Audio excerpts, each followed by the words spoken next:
ဒီနေ့ကတော့မနေ့စာ breakfast ကိုအရန်ကိုမှစားလို့ကောင်းတဲ့ကင်ချီသမင်းကြော်လေးကြော်စားဖြစ်ပါတယ်ရှင်စီပူပူတဲ့ကိုကြက်သွန်ဖြူထဲစီတက်ကြက်သွန်အနီကတော့ကျွန်မမထည့်တော့ဘူးဘာလို့မထည့်လဲဆိုတော့အသားနှက်တဲ့တဲမှာကျွန်မအနီ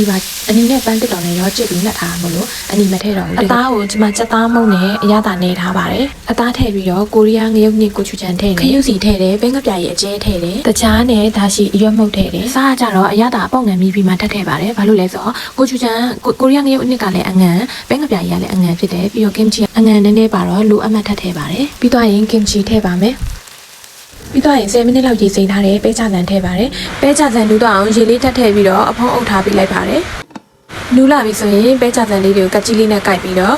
ထမင်းထည့်ပြီးတော့ရောလိုက်ပါတယ်အရသာအပေါက်ငံမြည်ပြီးတော့ထမင်းဖြူနဲ့စားဖို့ဟင်းလေးကိုတစ်ဝက်ဖယ်လိုက်ပါတယ်ကြံတဲ့တစ်ဝက်ကိုတော့ထမင်းချမ်းလေးနဲ့ရောပြီးတော့မီအေးအေးလေးနဲ့ကြော်ပေးလိုက်ပါတယ်ရှင်ကဲအခုဆိုရင်တော့အနံ့ရတာနဲ့ပြည့်စုံပြီးတော့စားလို့အရန်ကောင်းတဲ့